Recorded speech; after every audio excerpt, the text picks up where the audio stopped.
Et yo Linkamas Alexandre, j'espère que vous allez bien les gars. Aujourd'hui tout nouveau sujet du Fairy Tail multivers avec bien évidemment encore plus de possibilités pour explorer les différentes timelines de l'œuvre en général. Et si Erza n'avait jamais rejoint Fairy Tail. Encore un sujet les amis qui sera hyper intéressant, qui va avoir beaucoup d'impact en tout cas sur le personnage de Erza, ses camarades de Fairy Tail et bien plus encore, et forcément aussi sur l'œuvre en général. C'est déjà le 3e épisode de ce concept là, du coup forcément je vais pas te réexpliquer le concept et ce qu'on va vraiment faire dans cette vidéo là, du coup je te laisserai bien sûr aller voir les premiers épisodes après cette vidéo là. Comme d'habitude tu peux proposer ton sujet pour les prochains Fairy Tail multivers dans les commentaires et éventuellement me proposer d'autres mangas que je pourrais faire en version multivers, ça pourrait être en tout cas hyper intéressant de diversifier les vidéos et les thèmes de la chaîne. N'hésite pas aussi à t'abonner, cocher la cloche et laisser de gros pouces bleus si tu kiffes en tout cas mes vidéos et surtout Fairy Tail parce que t'es vraiment arrivé sur la bonne chaîne. Et on est parti directement les amis pour répondre au sujet.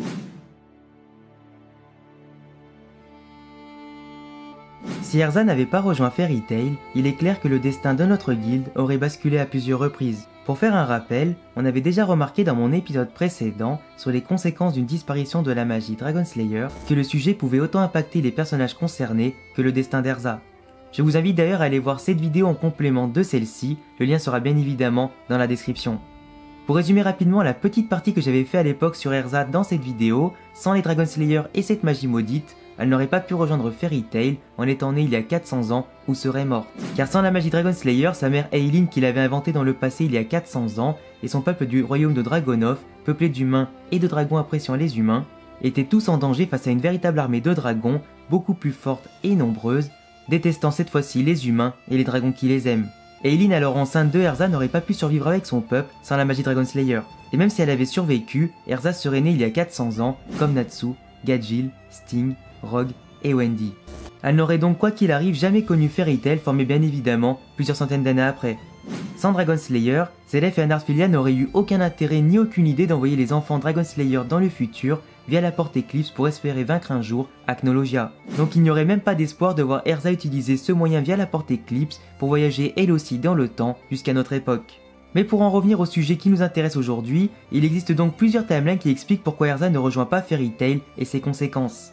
Dans notre monde et comme vous le savez tous, la magie de Dragon Slayer existe. Donc Eileen à l'époque est devenue un dragon et a dû attendre 400 ans avant de retrouver son apparence normale grâce à Zelef. Erza est ensuite née au siècle X700, comme au début de notre histoire. Pour que Erza ne rejoigne pas Fairy Tail, il faut soit comme dans notre épisode précédent, qu'elle soit née il y a 400 ans comme prévu, ou morte sans la magie de Dragon Slayer dans ce monde-là. Mais il existe aussi bien évidemment d'autres timelines où Erza ne rejoint pas Fairy Tail à cause de deux événements majeurs très importants de sa vie. Le premier événement hyper important qu'il ne faut pas oublier, et qui aurait pu tout faire basculer depuis le début, c'est que Eileen à l'époque souhaitait à la base s'enchanter dans le corps d'Erza. Elle voulait échapper à la malédiction de son corps devenu dragon à cause de la dragonification et de la magie Dragon Slayer. Sur ce point, il existe donc une timeline où Eileen a bien fusionné avec sa fille, ou du moins a pris le contrôle de sa fille et de son corps, sans abandonner cette idée depuis le début, comme dans notre histoire principale. Elle aurait donc rejoint Zelef et les 12 Spriggan un peu plus tôt, avec le corps de Erza, et non le sien. Elle aurait pu aussi s'éveiller à la magie des armes grâce au corps et l'esprit d'Erza, et développer en elle également la magie Dragon Slayer. Dans notre histoire principale, Eileen avait refusé au dernier moment car elle venait de découvrir l'amour d'une mère pour sa fille, abandonnant ensuite Erza au village de Rosemary, là où elle va rencontrer Simon et sa petite sœur Kagura. Erza a grandi et s'est ensuite fait enlever par les mercenaires de la Tour du Paradis avant de devenir esclave. Cet enlèvement les amis représente le deuxième événement majeur de la vie d'Erza pour créer une toute nouvelle timeline. Si à ce moment précis, seul Simon s'est fait enlever et non Erza et Kagura, on pourrait penser qu'elle aurait pu grandir tranquillement loin des problèmes et qu'elle se serait occupée de Kagura pendant plusieurs années. Elles auraient voyagé ensemble pour devenir plus fortes avant de sauver Simon quelques années plus tard. D'ailleurs Erza n'aurait jamais connu Jelal dans l'histoire, et il se peut que sans Erza à ce moment précis, Jelal ne serait pas devenu maléfique à cause d'Ultia et n'aurait jamais eu de rôle à jouer dans ce manga. Erza et Kagura auraient donc pu voyager et rejoindre ensemble la guilde Mermaid Hill et former ainsi un duo incroyable. Même si bien évidemment Erza aurait développé sa magie bien plus tard qu'à la Tour du Paradis, et n'aurait pas rencontré tout de suite Miliana et les autres personnes. On constate donc que son enlèvement pour la Tour du Paradis représente le point central de tout. Car c'est là-bas qu'elle a développé la magie, rencontré ses premiers amis, rencontré Papyrob, qui était un mage de Fairy Tail, et qui a forcément influencé son choix de guilde. Sans être allée là-bas, elle n'aurait donc pas connu Fairy Tail, et aurait donc cherché une autre guilde en protégeant Kagura au quotidien, et sans un passé traumatisant par rapport à Jelal. On va donc voir maintenant en deuxième partie de vidéo les conséquences de son absence à Fairy Tail.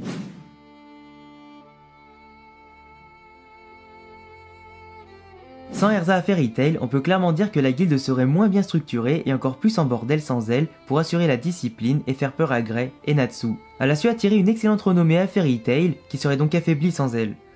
D'ailleurs sans Erza, il n'y aurait pas de Jelal dans l'histoire comme je l'ai expliqué en première partie de vidéo, donc pas de Jay Crane au conseil pour couvrir Fairy Tail en cas de problème, et il n'y aurait également pas d'arc de la Tour du Paradis dans le manga. Le personnage de Simon ne serait pas mort ou du moins pas de la façon que nous connaissons tous, mais les enfants enlevés ou les personnages enlevés à la Tour du Paradis seraient toujours en esclavage là-bas. Sauf éventuellement les 5 personnages d'Ora Sensei, sauvés par la suite par Brain à l'époque. Sans Erza dans l'arc d'Eisenwald, nos héros auraient eu du mal à rejoindre Eligol pour le combattre et aussi la Lullaby à temps pour empêcher les maîtres de guilde de mourir. Sauf si Natsu éventuellement se bat seul pour vaincre Eligol et fonce avec Capi comme moyen de transport pour essayer de retenir la Lullaby en attendant les renforts. Dans l'arc sur l'île de Galuna, c'est d'ailleurs l'idée d'Erza qui permet de libérer les habitants de leur malédiction. Elle avait aussi permis à la guilde à l'époque de résister aux assauts du canon Jupiter de Phantom Lord après avoir vaincu un membre des 4 éléments. Il y aurait donc eu plus de dégâts voire des morts à l'époque si Erza n'était pas là. Sans elle également, l'arc de la Tour du Paradis n'aurait pas lieu comme je l'ai dit précédemment, et pour la bataille de Fairy Tail, c'est elle qui se libère de la magie d'Evergreen dans les statues avant de la battre pour libérer les filles comme Lucy, qui a battu Bixro dans la foulée, et Miragen qui a battu Fried également. Sans Erza, Fairy Tail n'aurait pas pu contre-attaquer efficacement pour vaincre Luxus à la fin. Luxus aurait pu dominer la guilde tranquillement en attendant bien évidemment le retour de Guildart pour le corriger. Dans l'arc d'Ora Sensei, elle avait vaincu Midnight et apporté sa contribution contre le Nirvana et Zero. D'ailleurs sans elle, pas de Jelal dans l'histoire donc Natsu n'aurait pas eu la Dragon Force avec la flamme de Jelal, ni un bouffon la Lacrima à la Tour du Paradis. Cela aurait été compliqué de vaincre Zero sans l'aide de Jelal, et Natsu n'aurait pas autant progressé à ces deux moments. Durant l'arc d'Edolas, sans Erza il n'aurait pas eu son double Erza Nightwalker, qui aurait donc affaibli l'ennemi. Sans Erza sur Tenro, la plupart des mages seraient morts car elle a vaincu Azuma qui drainait à l'époque toute la magie de Fairy Tail pour les empêcher de se battre à 100%. Grimoire Heart les aurait tous achevés un par un au bout d'un moment. Durant les jeux magiques, sans Erza et sa détermination, Fairy Tail n'aurait pas remporté l'épreuve Pandémonium des 100 monstres aussi facilement, ni vaincu Minerva à la bataille royale. Fairy Tail n'aurait donc pas obtenu autant de points durant l'événement en l'absence d'Erza. D'ailleurs personne n'aurait reçu la seconde origin un petit peu plus tôt, car sans elle ni Jelal, il n'y aurait pas eu de guilde crime sorcière avec Meldy et Ultia pour les aider. Natsu et les autres seraient donc beaucoup moins forts pour cet événement et auraient donc été balayés par la concurrence sans gagner les jeux magiques avec le moindre espoir. Ils seraient d'ailleurs sûrement tous morts dans l'arc Eclipse avec les dragons de Rock du futur. Sans Erza contre Tartaros, Kyoka aurait pu torturer Miragen ou un autre personnage à sa place qui n'aurait pas tenu autant qu'Erza. On aurait eu beaucoup plus de morts dans cet arc là évidemment, sans aucun doute possible. Sans oublier bien évidemment son rôle pour stopper la guilde d'Avatar, qui aurait quand même été vaincue à mon sens quoi qu'il arrive sans elle par Gray, Natsu ou le Conseil de la Magie. Dans l'arc Arbalès, il aurait été très difficile de vaincre Agile sans Erza. Il aurait fait beaucoup de mal dès le début de la guerre, tout comme Nightheart et ses Historia, qui n'auraient pas perdu sans Erza et Jelal qui étaient présents. Ellie n'aurait jamais été vaincue et aurait détruit facilement tout Earthland avec sa magie. La défaite de Fairy Tail aurait été totale, que ce soit dans l'arc Arbalès ou bien avant, donnant une espérance de vie bien faible pour nos héros. Sans Erza, la plupart des ennemis coriaces seraient donc encore en vie et nos membres de Fairy Tail seraient décimés. Tout comme Lucy, Erza a eu un rôle majeur dans l'histoire et ce n'est pas pour rien que sa lame restera la plus affûtée de notre manga préféré.